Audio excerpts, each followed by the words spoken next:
Hello, and welcome back to another episode of the Turbo Omaha podcast. My name is Alex. With me, as always, is my good buddy Sean. And man, is there a lot to talk about today. The first day of NFL free agency, lots of new signings, lots of new homes for players. It's going to be kind of a lot, so we're kind of going to rapid fire through these. So just, stick with us. Let us know what you think in the comments. Where I want to start is someplace that's going to make you very happy. Broncos made a pretty big splash today, signing Talanoa Hufanga and Dre Greenlaw to 3-year $45 million and 3-year $35 million respectively. How do you feel about that? I feel great. We have really three positions that we needed addressed in this free agency, offseason, draft, whatever. Linebacker, safety, and tight end. You could say a few others, but those are the big three. Check. And from a tight end perspective, we still have potentially on the books Evan Ingram, who was visiting today. Was hoping for some news on that as he visited, we didn't let him go. But a great start to the NFL offseason for the Broncos. We also kept DJ Jones on the books to really solidify our offensive line. We kept on Jared Stidham to back up. I almost said Drew Lock. Yuck. Wow, that's Broncos PTSD. To back up Bo Nix. And we also lost, unfortunately, if you want to say that, Javonte Williams, which puts a lot of speculation on what we might do, potentially trading up in the draft for potential running back that I'm not going to name because I don't want to jinx it because that would be exciting. Broncos to Broncos, but I'm just going to leave that there. Great start, I think, to Denver's offseason. Absolutely great. Last week, one of my good buddies will have him on here one of these days. A big 49er fan, loved last week's episode. All that praise paid off because we got probably the two biggest 49er free agents this coming free agency. So couldn't be any happier. I'd give it probably a solid A. What could push that to like A plus is if we can sign that tight end. Yeah, you guys knocked it out of the park today. Yeah. Talanoa Hufanga is one of the best safeties in the league. Watching him play is a lot like watching Troy Polamalu play. His speed, his aggression, his willingness to do anything to make the play. One of the best safeties in the league. Now you guys, between him and PS2, have one of the scariest secondaries in the NFL. Pair him with Dre Greenlaw. You've now severely bolstered your run and pass defense, which didn't really need help to begin with.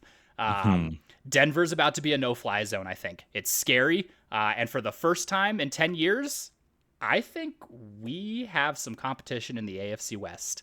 I don't think the Broncos are Super Bowl contenders, but I think they more than proved last year that they're playoff contenders. These additions are going to further prove that, and I think, like I said, for the first time in a decade, we could see a push for a different team at the top of the AFC West, which, man, would that be exciting.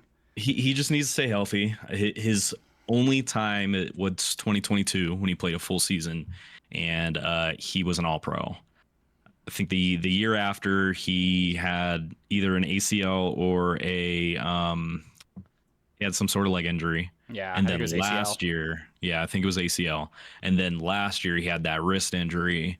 So if he can stay healthy, I mean it's an unbelievable pickup. And I mean for a low price too, $45 million for 3 years, $20 million guaranteed. Great money spent. To get those two players for a combined total of, what is that, $80 million for both of them for 3 years each, that's insanely great value.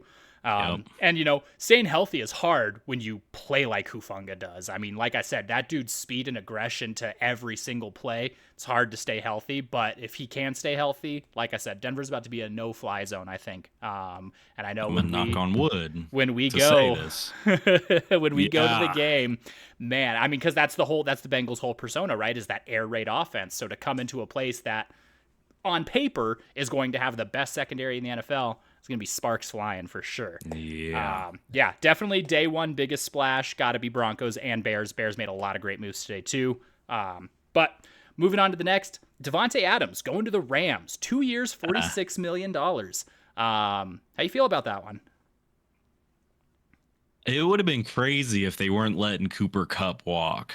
Because I mean, you would have Cooper Cup, you would have Devontae Adams, you would have Puka give me a name, Nakua, Puka Nakua, Tutu and Atwell.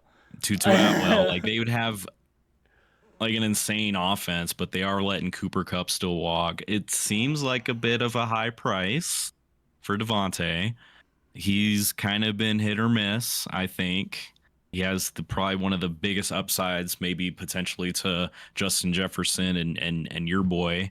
Um, but man, it's a lot of money. But who do you think that's gonna potentially get in for Devonte Adams? That's tough. I think I'm kind of with you on if they kept Cooper Cup, this would be like a crazy signing. For real. But I also I don't hate it. Cooper Cup has kind of been underperforming the last few years after kind of Triple Crown hangover. Devontae, in my mind, was like, yeah, he's obviously great. He was a several-time All-Pro wide receiver, but his last few seasons have sort of been like, oh, well, he didn't have Aaron Rodgers, and well, when he did, they didn't do so well.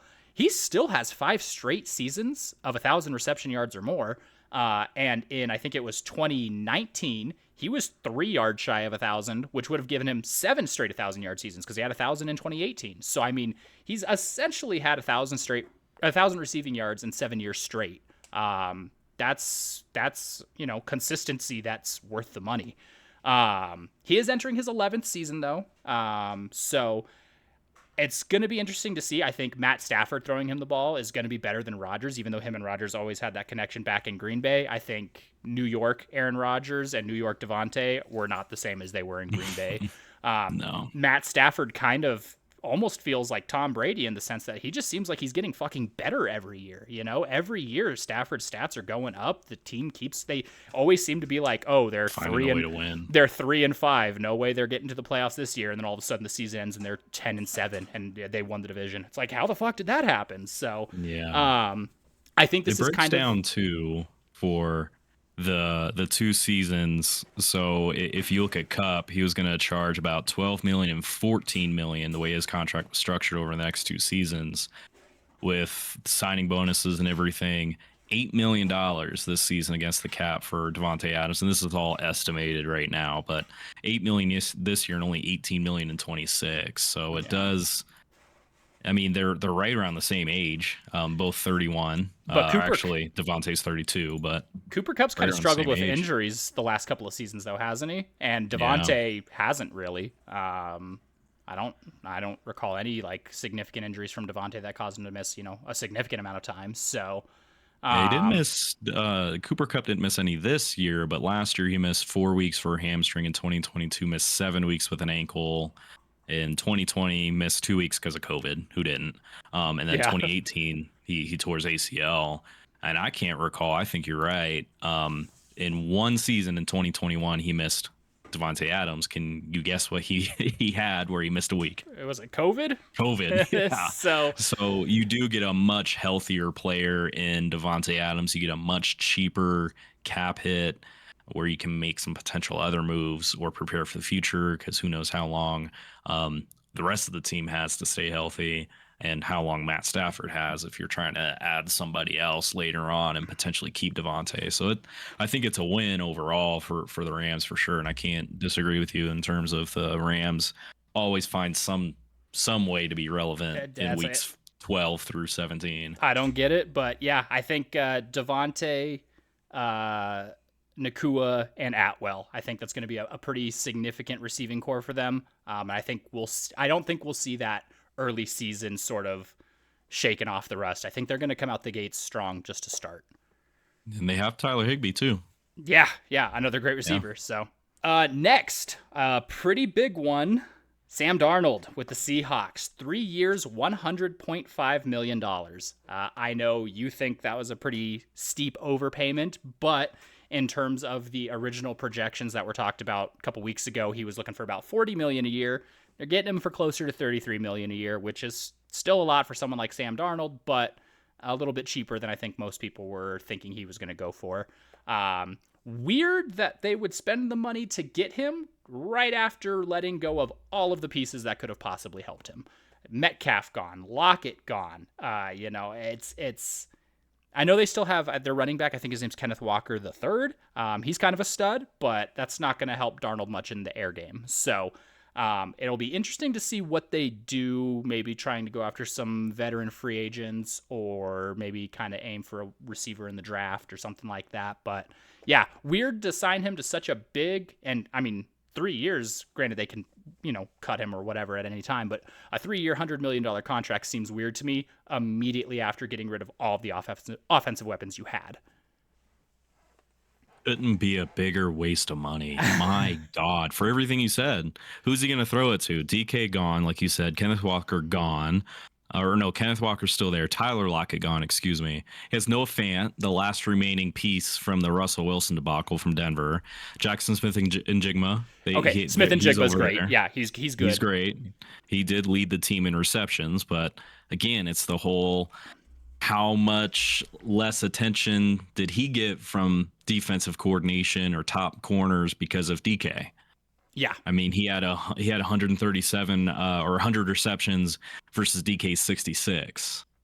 So where are you going to get that production from? A lot of the wide receivers that people were hoping for, me included, are off the board right now. Yeah. So you got to think potentially the draft or trading. And I don't know who's even available for trading, but you're right, a 3-year deal. So this year's a wash. Let's be honest. You're probably not going to pick anything crazy up.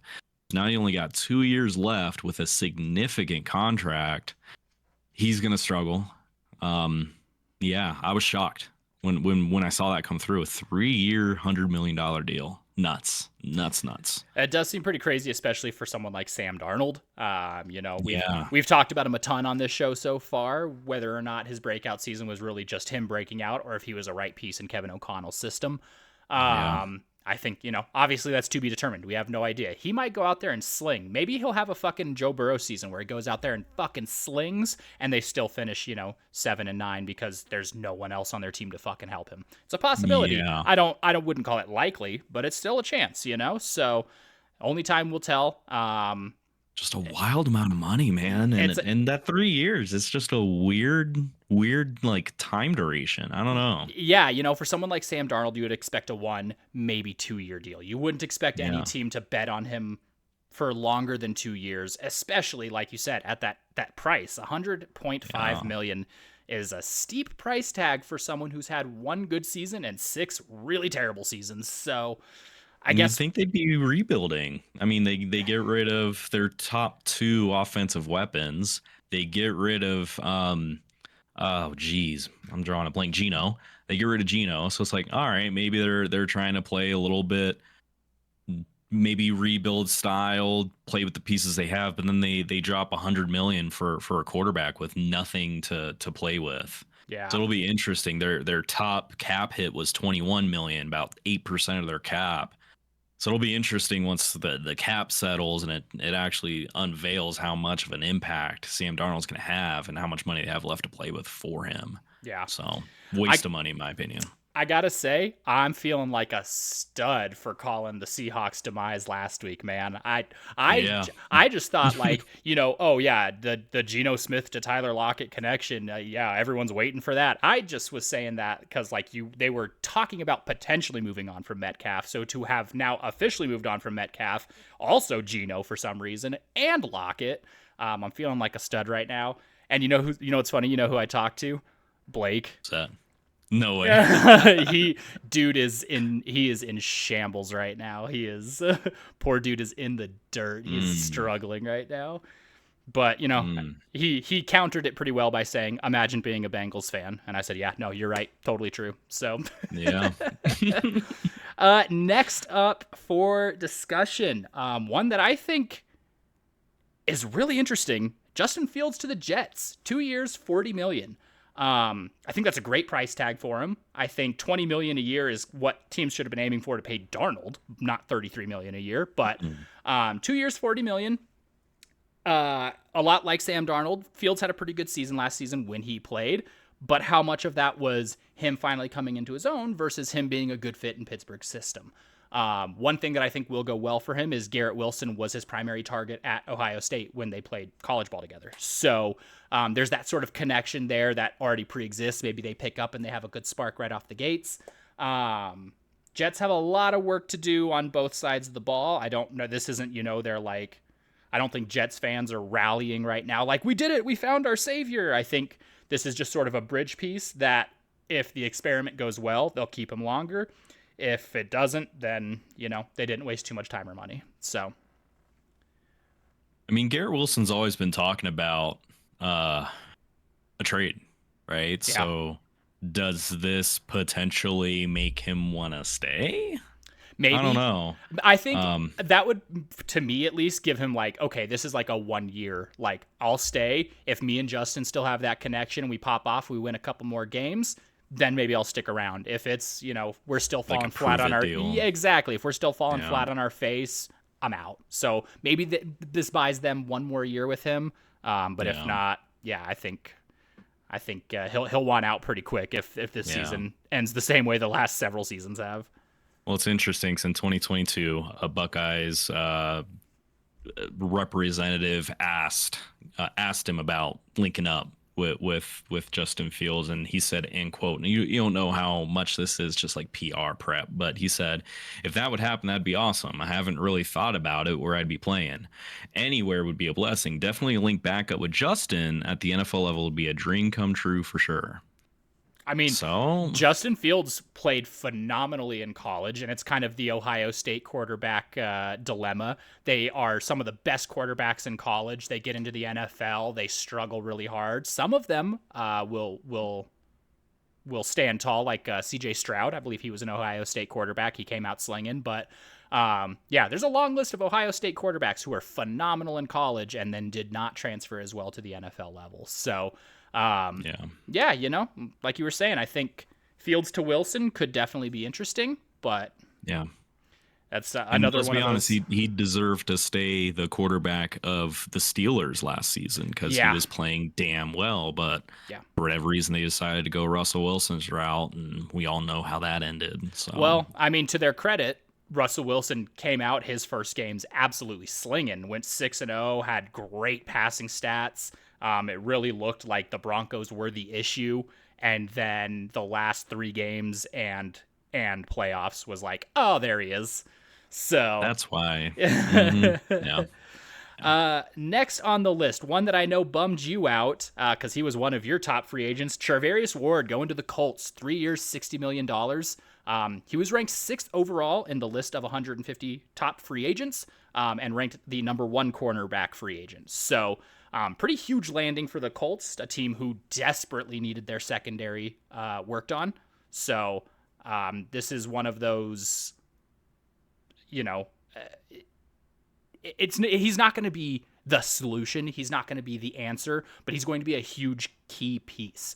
Surprisingly, the Colts still were in playoff contention going into like week 16 or 17 last year. So maybe a little bit of help in the secondary, maybe some help on the other side of the ball. Maybe not having Anthony Richardson as your quarterback puts you into that spot where maybe you can push for a wild card spot. But yeah, I think this was a huge signing for the Colts. I think secondary was something they desperately needed. So to get the best cornerback on the market, pretty huge for them. Yeah, corner is definitely something that was sought after. Selfishly, I want everybody in Denver, right? Just as you want everybody in Cincy, but Yep.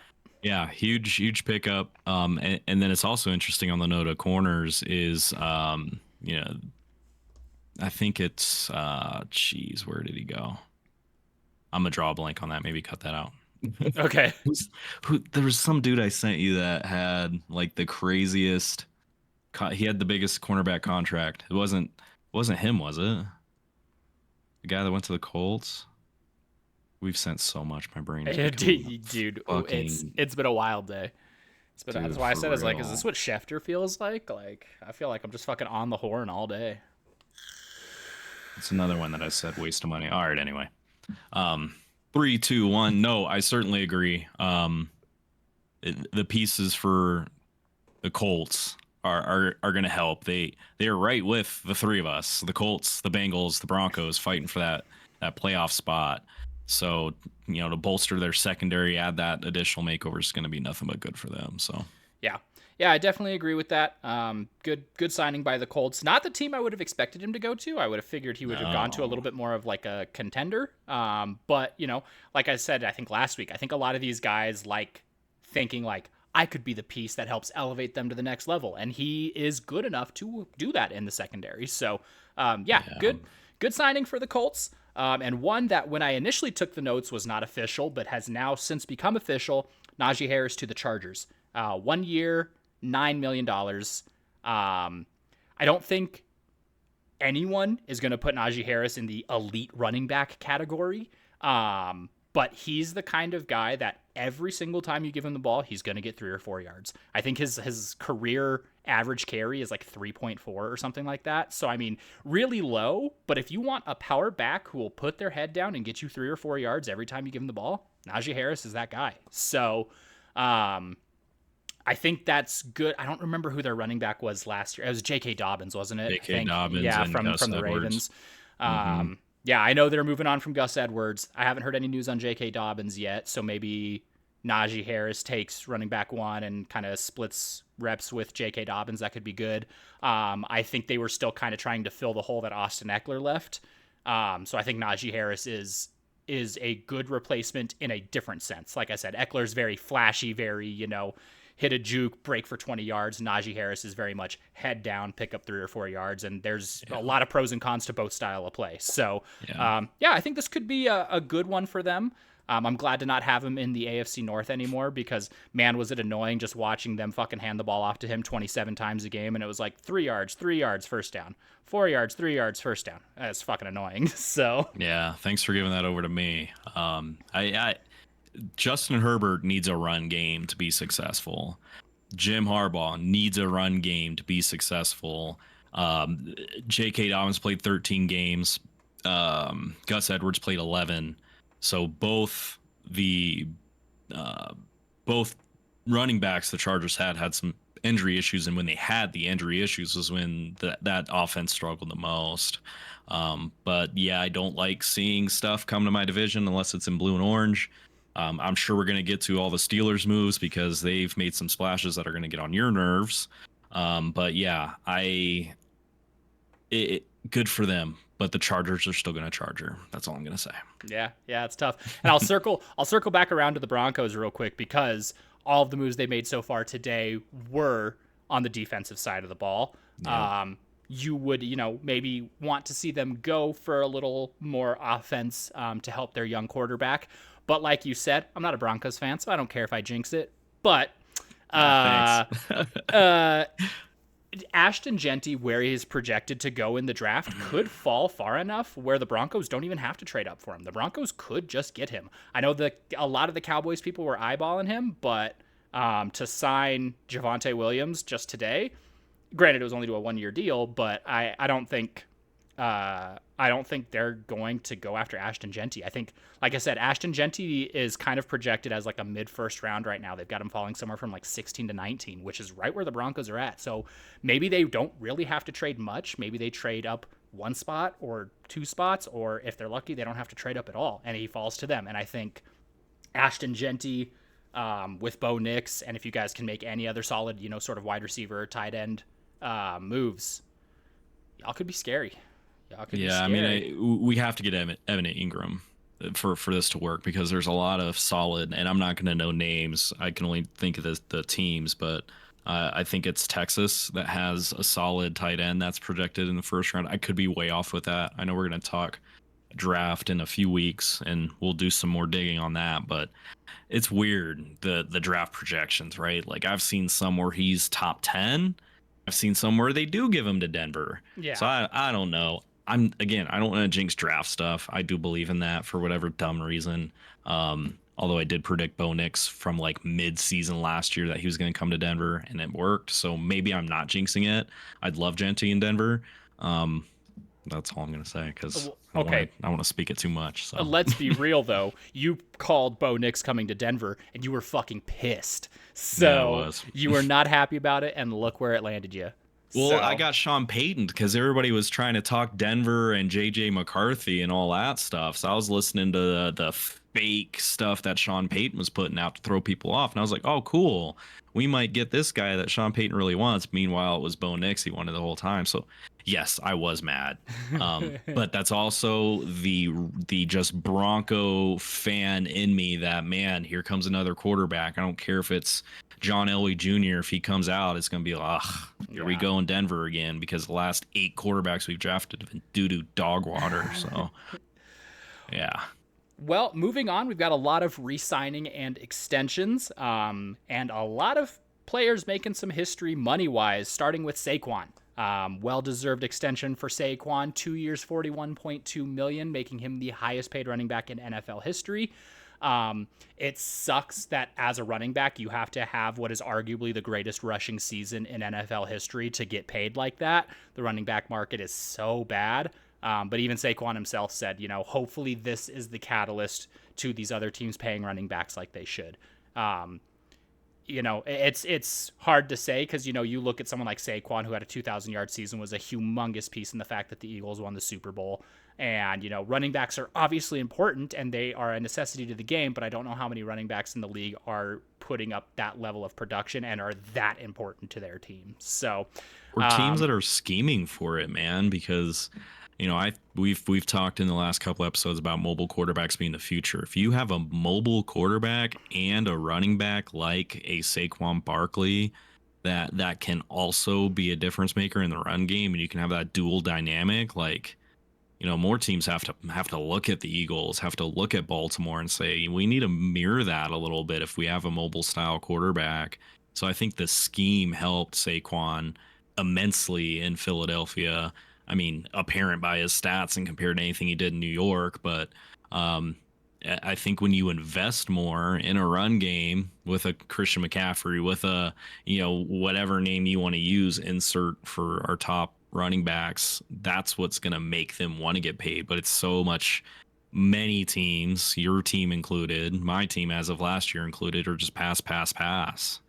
So yeah, and I mean, the life cycle of a running back is so hard. A lot of these guys come out of college, they're studs, they get their rookie contract, they don't get their 5th year picked up, they've just been beaten into the ground, taking, 20 to 30 carries a week for 4 years, and then they're toast, one injury and they're never the same. Yeah. AKA Javonte Williams, who we lost, and I could care less because I like him as a dude, but he was never the same after his injury. Yeah. So good for Saquon, obviously deserved. Yeah. I don't know that it's going to quite reset the running back market like he hopes, but only time will tell when some other big name running backs become available. Derrick Henry will get paid like that when his time comes. Yeah, I agree with that. Next, J.C. Horn extends with the Panthers. 4 years, $100 million, makes him the highest paid DB in NFL history. PFF rated him as the 86th overall cornerback in the league, but most of that was due to his below average pass coverage.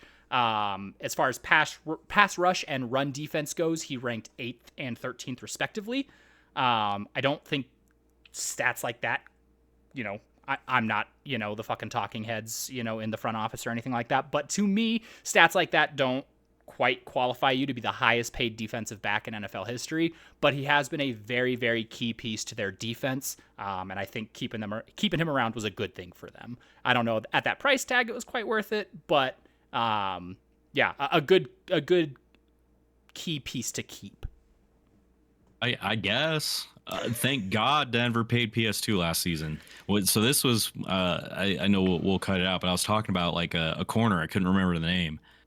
When this came across, I watch every football game I can. I watch it all day.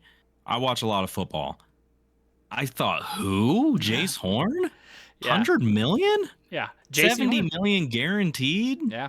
He's been And shut mind down. you, the Panthers were dog shit last year, so I don't think they were on any real. They played the Broncos, but outside of that, I can't tell you I watched a single Panthers game last year. But yeah, I'm like 4 year, 100 million. Hey, good for him. I don't know who you are. To what you said about his pass coverage, 89th. I mean, that's your primary job as a cornerback. Good job for playing rush defense well. Good job for playing, the other stuff. But your role is to cover the wide receivers. If you're 89th, hey man, you finessed the Panthers. Good payday. Good payday. Good payday.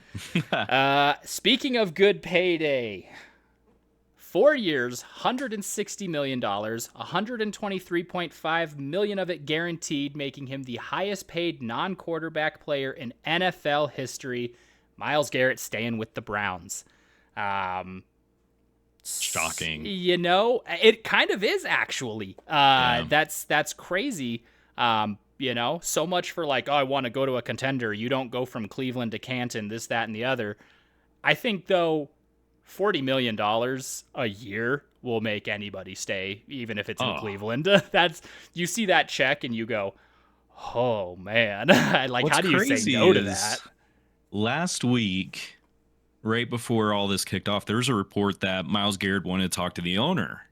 And the owner's like, nope, I don't want to talk to you. And of course, like, who knows how much of this stuff is true. But after that story, I was thinking, yeah, Miles Garrett's gone. Where's he going to go where he's going to make a big impact to that contender and make a difference? And then boom, he gets that, to your absolute 100% agree point, that big ass check. Wow, sure, Cleveland, Canton, hell yeah. Yeah, I was shocked. I did not think he would stay. Hey, good for him again, but he's arguably going to go down as a potential Hall of Fame candidate, but that is only going to be a harder sell if he stays in Cleveland, because they're not going to win a Super Bowl in the next 4 years. Let's be honest. No, and I think for defensive players, because I wouldn't even say arguably. I think it's a pretty clear-cut case that Miles Garrett is the best defensive player of this current generation.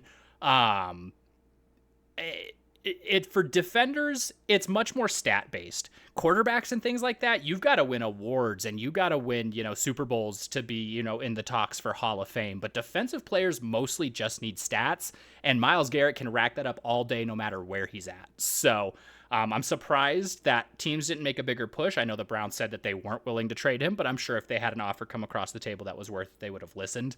But my guess is teams probably reached out and they were like, yeah, we want 3 or 4 first-round picks for him, which, still would probably be a fair trade to get Miles Garrett on your team, but most owners aren't going to risk that much of their future for a player right now. So, yeah, it makes sense, because if he was still under contract, asked to be traded, the Browns said, no, we're not trading you. His really only other option was to sit it out. And if he really wants to be a Hall of Fame caliber player, he's not going to sit out a season on a contract dispute. So really his only option was to have a team come through with an insane offer, or for the Browns to come through with an insane offer. So I still don't think there's any question that he'll end up in the Hall of Fame one day. Just he's not ever going to see a Super Bowl, and who knows how often he'll see the playoffs, if at all, over the next 5-6 years. So I'll give him second best of this generation's defensive players. Number 2. You can say Von Miller's number 1. Von Miller's number 1. I don't know about all that, but Super Bowl MVP, we'll 2 Super Bowl rings. I wouldn't even say.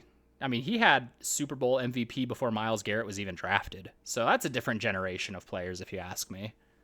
Okay, I can give you that. Another defensive player making some big bucks, Max Crosby, 3 years, $106.5 million. It did make him the highest paid non-quarterback player in the NFL until Miles Garrett signed his deal. Crosby didn't have a crazy season in 24, but that's because he played on the Raiders, and the Raiders didn't have anything crazy going on. Three-time second-team All-Pro player, 3-time Pro Bowler, pretty consistent and healthy. I would have liked to see him go just about anywhere other than staying in Vegas, because I like his play style. I like that he's aggressive, and he also seems like a halfway decent human being. But Yeah, I would have liked to see him not stay in Vegas and succeed Me somewhere else. So too. that way I could have been like, yeah, go succeed. But Mm-hmm. another 3 years in Yeah. the black and silver, unfortunately. And I know that's a big thing for you because Max Crosby, it can be a fucking terrorist on your quarterback. So Yeah. I can't comment on this without being biased. So first team all pro douchebag. Getting on my quarterback. Yeah. I know he lives for that. That's what's so crazy. You know, it's Bo's team now. We're 2-0 against the Raiders. We'll continue to be undefeated. So not too yeah, worried, but yeah, he is a crazy competitor. There was those stories going around about how he would just live to get on the AFC West quarterback's nerves. Patrick Mahomes, he loves it. So for me as a Broncos fan to call him annoying and douchebag and all that, like people he love he's succeeding. He's doing exactly what you want or that's what what he he wants you to do. wants. Yeah. And that's what's so, and I hate to admit it because I would never say this about any other Raider player. That's what makes him admirable, honestly. Yeah. So we couldn't agree more. If he went anywhere else besides the Chiefs or like the Eagles, I would have been stoked and I would have been his biggest fan. But for now, yeah, I Fuck still him. am gonna root against you. Yep, fuck him until one day you don't don that ugly ass uniform. So Well, another one that I'm sure bummed you out because could have been a huge addition to your offense. Chris Godwin re-signing with Tampa Bay, 3 years, $66 million. That's a pretty hefty contract for someone that they were kind of looking like they were going to move on from. But PFF had him ranked as the 10th best wide receiver in the NFL last year. He did miss a good portion of the season, but assuming he stays healthy, he's a pretty key piece to their offense. Running in tandem with Mike Evans gives Baker Mayfield a lot of options. Yeah, Godwin and Mike Evans is a sort of underrated tandem, if you ask me. I yeah, think that's a really, really good offensive weapon to have in the Evans Godwin tandem. it's that But Chase Higgins tandem. it kind of it's like Walmart Chase Higgins, but it's still good. It's still a really good tandem to have. So yeah, I know Yeah, that one bummed you because I know you were looking to land a wide receiver and Godwin could have been a yeah. great piece for you guys, but pretty good payday, pretty well deserved if you ask me. Would Denver been able to get Hufanga and Greenlaw if we had 66 million over 3 years to an injury questionable, which Hufanga's injury questionable too, but it's one of those things that would you and could you? I don't know. I think it'll all work out. But yeah, I was bummed. So it'll be Devontae Adams is off the board. T Higgins is off the board. Godwin's off the board. I don't want Cooper Cup. I know he's going to be released and he's going to be an option. I don't want it. He's injury prone. So that leaves we continue with what we have unless there's another kind of surprise coming up. But I was bummed. We do need some offensive help in Denver, but I am a Baker Mayfield fan. I Yeah. like Baker. Yeah. I love seeing him do well because it goes to what we were just talking about with Myles Garrett with the Browns and them being a shit organization. Baker was mistreated, and look how well he's flourishing in Tampa. So I'm a Baker fan. I agree. It's a Walmart brand, Chase Higgins, but it's up there. It's a good one, yeah. Yeah, he would probably be a top 5 receiver duo, I'd say, in the NFL. Absolutely. So keep giving that to Baker and the Buccaneers is one of those teams where I don't care if they do well. They're like a weird team down in Tampa who gives a shit what they do. So if they're doing good, I really don't care. So Yeah. yeah, I'm happy for Chris. Again, hopefully he stays healthy and good for Baker too. Yeah. And I mean, kind of circling back to you wanting the Broncos to pick him up, but that was a really good point you made. If they had signed Godwin, would they have had, the cap to get Hufanga and Greenlaw? And as Jalen Hurts said right after the Super Bowl, offense wins games, defense wins championships. So 2015 tells you that because our offense stalled at the end of that season. So yes, and 2014 also says that because you guys had the greatest offense in NFL history and got your ass spanked in the Super Bowl. So how many times are you gonna bring that up every time I try to enjoy my Super Bowl 50? every time you bring up 2015, I'll bring up 2014. Speaking of defense wins championships, the biggest signing of the day by far, the Bengals re-signing BJ Hill to a 3-year, $33 million deal. Um, I'm talking ironically. I'm not super happy about this. I love BJ Hill. This just feels like more of a locker room signing. I think the guys really love BJ Hill. I think he's a great presence in the city and in the organization in the locker room. So I think that was a big reason why they kept him. But we should be doing anything we can, bending over backwards, kissing ass and sucking dick to keep Trey Hendrickson. And here we are just like, oh, BJ Hill, 33, 11 million a year for you being the 30th ranked lineman in the NFL. Yeah, sure. Yeah, cool. Hmm. That that hurts to see. Like I said, it's nothing against BJ Hill because I love him. He's one of my favorite players to watch. He's so charismatic. He's got so much energy and he's good at what he does. He's still a good defensive lineman, but he is not nearly as important to this defense as Trey Hendrickson is. So I think that's a tough one. Um, yeah, like I said, more than anything, it just feels like this was a locker room move because I know he's a good energy and a good presence to have around. So I think they just wanted to keep him for that specifically. I don't know if that's worth 11 million a year, but that's kind of what it feels like. How are you feeling right now? I mean, I know how you're feeling, but we just talked about Chris Godwin. We just looked at um Devontae Adams. There's a lot of money going out to these non-quarterbacks and Miles Garrett and all of these names, and I'm gonna call it what it is. I know it's gonna hurt a little bit, but y'all are dragging your feet on T. Higgins, especially second year on a franchise tag, and the biggest name that y'all have to pay still. How are you feeling about all the money that's going out and whether or not you can still keep Jamar Chase and T. Higgins? So I know we can still keep Jamar Chase and T. Higgins. I'm not too worried about that. My bigger concern is the fucking absolute clown shoes that our front office is because of that feet dragging. Had we not fumbled the bag, we could have signed Jesse Bates for 12 million a year. Had we not fumbled the bag, we could have signed T. Higgins at 21 million a year. Had we not fumbled the bag, we could have signed Trey Hendrickson at 28 million a year.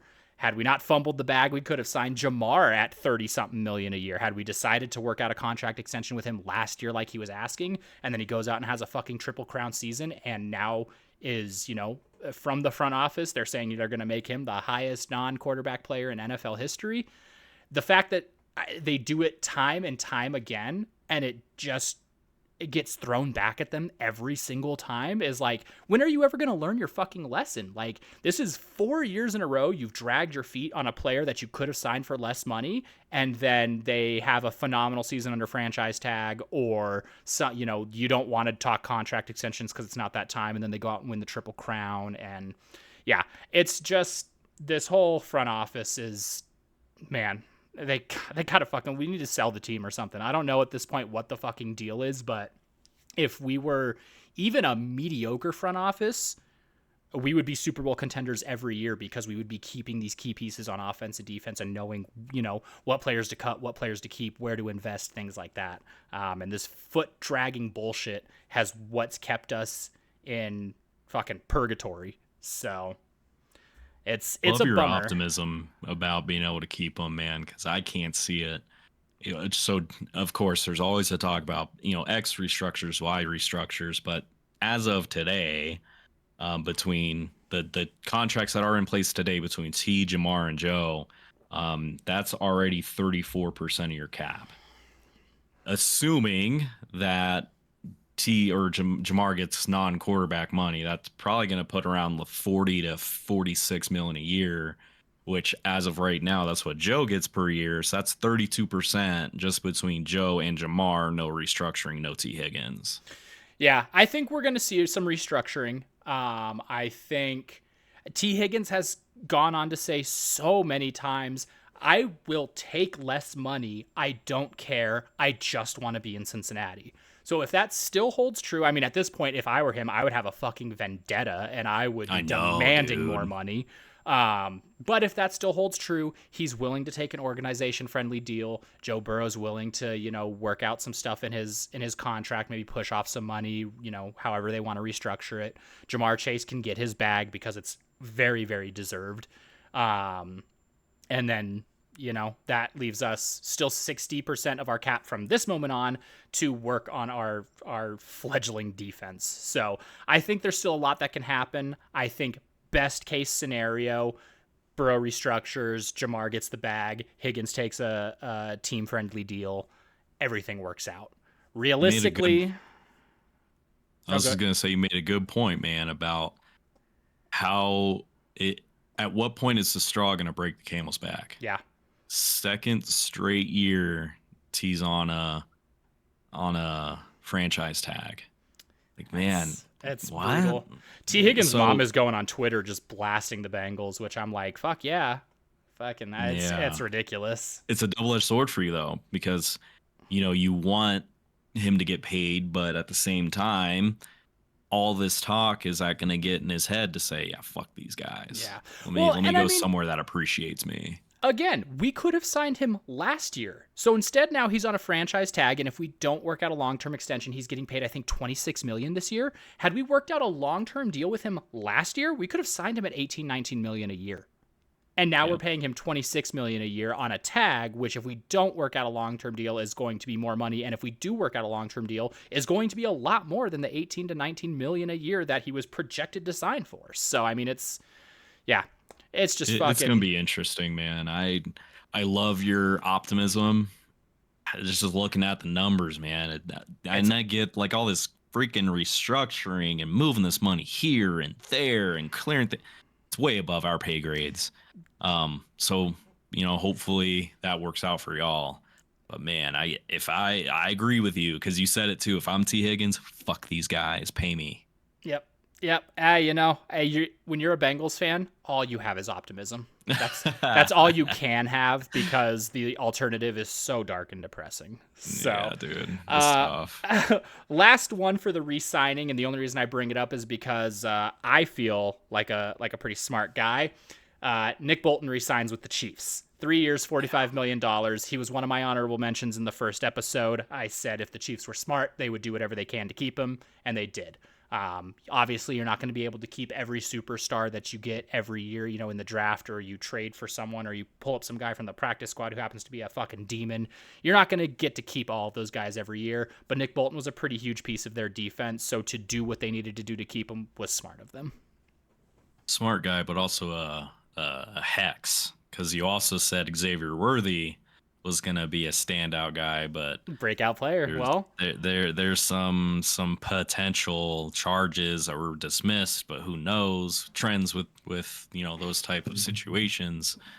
But yeah, there was talks actually about Nick Bolton being interested to come to Denver. that would have been Um, huge. but he was more expensive again. It just goes back to he was going to be more expensive than Dre Greenlaw. So who knows what happens with that? It'd be huge because fuck the Chiefs. Now we got your boy. Now he's going to tell us all your little secrets and how you cheat, and maybe we'll start cheating too. But yeah, again, it kind of goes back to the Raiders thing, but I have a lot less respect for the Chiefs. Cool, good for y'all, but fuck you. Okay, rapid fire to finish it off. Trades and releases. We'll start with trades. Back to my now beautiful prediction of the Seahawks crumbling. Sending Metcalf to the Steelers for a second round pick. That's a pretty good return on investment. You would maybe want another player like a third string wide receiver, someone that you can plug and play for the time being, but a second round pick is still pretty good. They immediately signed him to a 4-year, $132 million extension, which was, that's kind of the Denver Broncos curse at this point, is re-signing someone to a massive contract before you've even seen them play in your uniform. Could go great, could go Russell Wilson. I think it's the Deshaun Watson curse. It's Okay, true. the Broncos were bad, but let's point to the real bad ones You're there. right. But You're right. no, that one's and I know you're probably going to skate by this one because you hate the Steelers, man. But the Steelers are going to be a little interesting this coming year if they can figure some stuff out at the quarterback position, and also if George Pickens and DK Metcalf can get along in the same locker room. I don't know if you saw it, but Ben Roethlisberger got his helmet back on, saying he's going to come back and play. So y'all might, depending on what happens at the quarterback position for the Steelers, they could be a little bit better than they were last year. But I saw a meme that I meant to send you, but we're blasting off this news. But it had, if you've seen the meme where it has like the two hallways in at least the same spot, and it's like, oh, the 2024 season with Russ, but this 2025 season where Aaron Rodgers, might come over to the Steelers, but it all leads to the same thing: 9-7 and a first round exit. But Yeah. I know you hate the Steelers just as much as I hate my division rivals. I know they're not your number one. You hate the Ravens more, but man, if Aaron Rodgers can go there and be a little bit more level headed than what he was with George Pickens and DK Metcalf, that's a little nuts. Funny that you say that, because contrary to what you said last week, where you were like, I don't see the Steelers beating y'all twice next year. Shit, I don't even know if I see them beating y'all once. Lot can change in free agency. Dude, for real. Trying to take a step back and looking at this as not a Bengals fan, one of the Steelers' biggest problems was pass catchers. So to now have Metcalf, Freiermuth, and Pickens, that's a pretty deadly trio. So long as, They don't kill each other. they in the don't locker kill room each or on the other, or they sidelines. don't try to kill every fucking DB who, plays press coverage on them. So, Yeah. could make them pretty scary. Again, like you said, depends on the quarterback.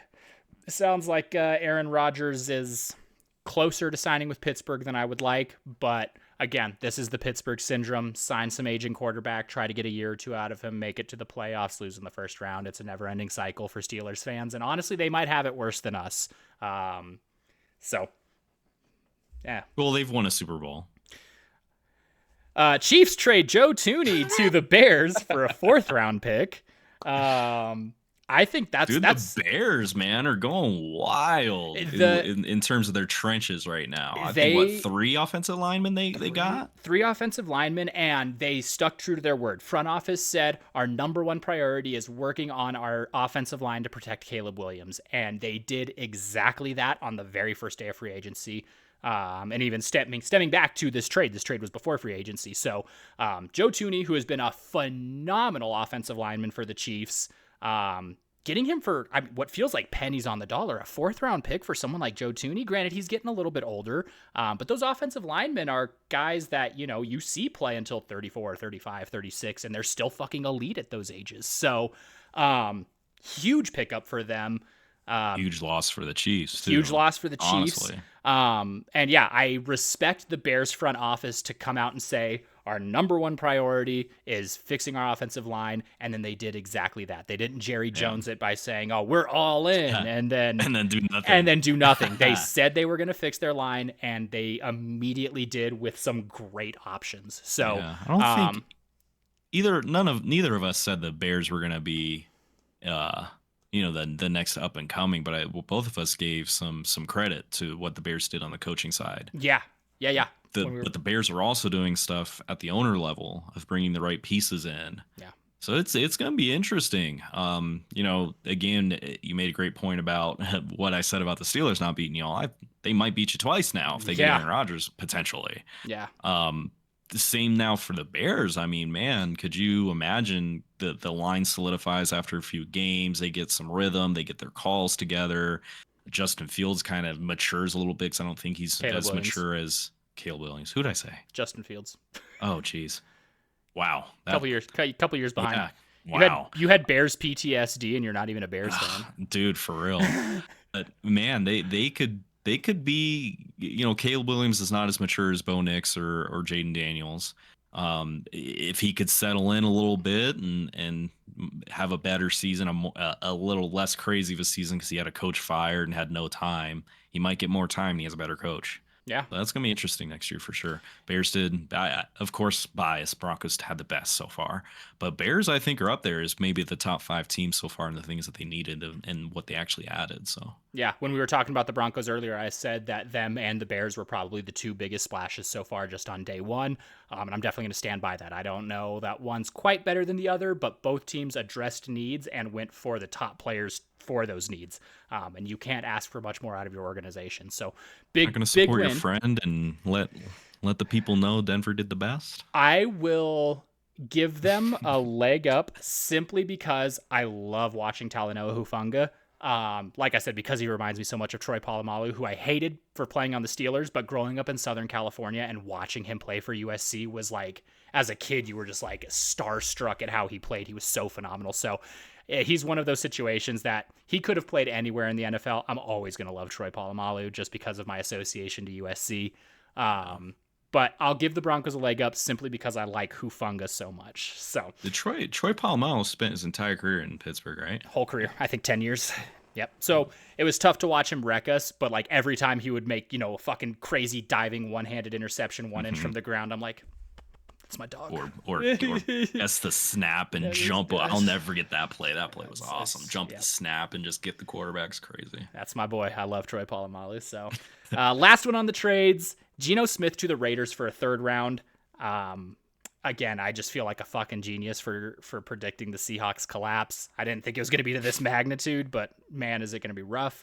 I know. Counter up on how many times you called yourself a genius for the Seahawks collapse. I don't get to stroke myself very often, so I'm doing it right now.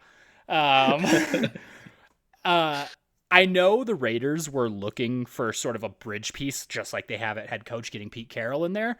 I don't know that Geno Smith was the right pick for the bridge piece, though. Maybe you go for someone maybe a little more established, not someone who's had 2 above average years after 8 years of being a backup. But Raiders gonna Raider.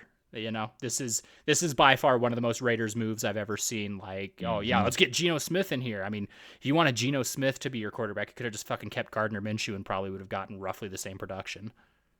Boy, because that Geno Smith connection with Pete Carroll was just so crazy in Seattle. Though I think he coached him for 2 seasons, maybe one. They do hold the 6th pick.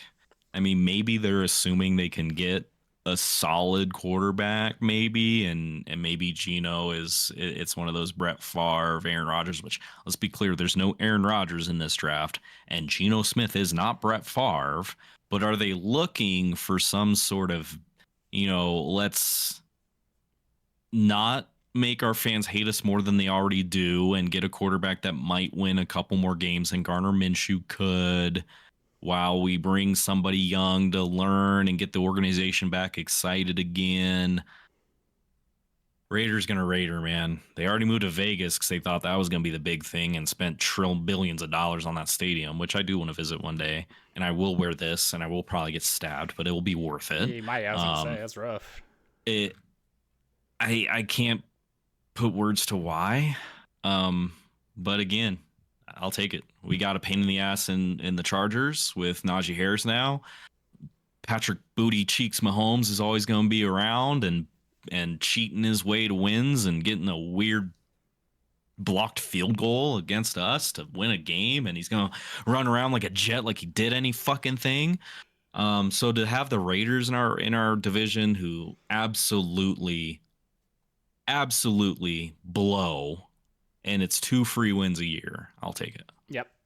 I think everyone in the AFC West was excited to see Geno Smith go to the Raiders. All of them were just like, oh, hell yeah. Okay, 2 easy wins. Let's go. Yeah. We'll wrap it up with some releases. I won't stroke my ego this time, but Lockett getting released. It would be pretty funny to see him go to Vegas. So that way we could still have that Geno Smith, Tyler Lockett connection. But I think his best fit, which seems to kind of be their new specialty now, is the Buffalo Bills. Buffalo Bills have kind of been on the path of grab this receiver who's kind of right on the edge and maybe has a year or 2 left in him and try to get him in and get him some reps. They did that with Amari Cooper most recently. So I think Tyler Lockett could be a good number 2 to someone like Shakir. That's who they have as their, I think, sort of wide receiver 1 right now. Yeah, I think there's a lot of teams that could use a veteran wide receiver 2, like Arizona probably could. Dallas probably wouldn't hurt to have him. Denver, Denver would be a great landing spot for him too. I think there's really 2 big releases at the wide receiver, right? Him and Cooper Kupp. Yeah. I can see your point with the Bills, but quite honestly, I think the Bills figured it out at they meshed whatever they had. So yeah. I could see either one of those 2 guys going to that, but my team, I'm biased aside with the Broncos, is actually going to be the Texans. I think the Texans are going to look to one of those guys. I think they announced it was either last week or the week before. Tank Dell is going to have his ACL repair, Yeah. which is going to confirm him out for 25. Yeah. So with Stephon Diggs coming back, and I think the Texans did kind of a Bills route and adding Stephon Diggs last season, but I actually think that I would not be surprised if one of those guys absolutely lands in Houston. Yeah, that's a good call. I didn't even think about them. I think that's a good prediction there. Um, Next prediction, who I mean, if he landed in Houston, would make them scary. Joey Bosa. I know you're excited to see him out of the AFC West. Yeah. I'm not a huge fan of either of the Bosa brothers because they're kind of jackasses, but not a release that I think most people saw coming.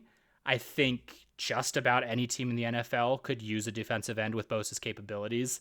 It would be funny to see him land in San Fran with his brother, but I don't think they're gonna swing for that. I think a team that he should go for is a team that's already capable of making a deep playoff run and being that piece to help push them to a Super Bowl. I think a great landing spot for him would be somewhere like Green Bay. Green Bay was already, offensively they're clicking pretty well. Defense is good. It sounds like they're going to move on from Jair Alexander, which granted they don't play the same positions, but that's a pretty big piece of your defense to let walk. So to replace him, even if it's in a different position in one way or the other, could be something that they look for. Or he could go to a team that's already really strong and just help make them stronger, like the Eagles. I think he, at this point in his career, should not be looking for money, should be looking for championships. So you need to go to a team that's one good player away, or a team that's already established and you're just going to make them stronger. Yeah. He's been tied to San Francisco forever. And yes, Joey Bosa, get the hell out of AFC West. We got enough problems. So, he's kind of not done shit the last couple of years anyway. He's certainly not felt as much as Max Crosby. Maybe that's because Max talks a lot and he loves all the spotlight, but we talked enough about him. But he's been tied to the 49ers. I'm sure we might get to it, man, but the 49ers are letting everybody go. Yeah. Right. So who knows what they're thinking? Maybe they are looking to bring him in. But the other team I've seen him tied to is Miami, the Dolphins. That would be a good landing spot for him. That would be a good landing spot. But I'm with you. The Bosa brothers are just kind of like whatever. They're are they in the chunky commercials? The soup, Campbell's chunky noodle soup. I think they're in those commercials. I'm so old. Nuts. If you say chunky Campbell's soup, I just immediately think of Donovan McNabb and his mom. So dude, that was a classic. But yeah, I think he's aging out. He's certainly not the top Bosa brother. He never was. No. It'd be cool to see them both on the same team. I would say that, even though they're whatever. Yeah. But yeah. Well, with the 49ers releasing everyone, they just released Kyle Juszczyk not long ago. Wild. That's tough to see because the fullback is not an appreciated position anymore. No team really uses a fullback. 49ers used him so well for 9 years. Really sad to see him go because I like Juszczyk a lot. I want to say his wife's fucking annoying. I think she makes all no. I think she's cool. She does all like the jackets and stuff of people's jerseys. Okay, is and that like what makes them like that's what she does. She makes like the cool jackets and like all that. They're freaking cool. Okay, maybe it's hard because you don't ever see a player's wife get talked about unless they're in the media for being especially a fullback's exactly. wife. You don't ever see them in the media unless they're being fucking annoying, like Kelly Stafford or like Brittany Mahomes. So they're fucking annoying, but. Maybe that's why I just immediately assumed. But yeah, Juszczyk. I like him a lot. I think he's a good guy. I think he's a good player. I think the fullback position is not appreciated. I have no idea where he's going to land if he lands anywhere at all. It's just going to be He'll really land weird. somewhere, I think. I think he goes somewhere, but man, like I was shocked. So the 49ers have been traditionally a run-focused team. Yeah. You have freaking CMC back there, and if you have the best fullback that we've probably seen in years, blocking up front, blocking for Purdy, and I was talking to my buddy who is a gigantic 49ers fan, and he's trying to see the good of it, but I don't. I think that is outside of all the other changes with our boys now in Denver. They're also letting their wide receiver drawing a blank. 49ers? Yeah. Well, they just got rid of Debo. Debo, thank you. Yeah, That's who I was thinking about. So they lost Debo.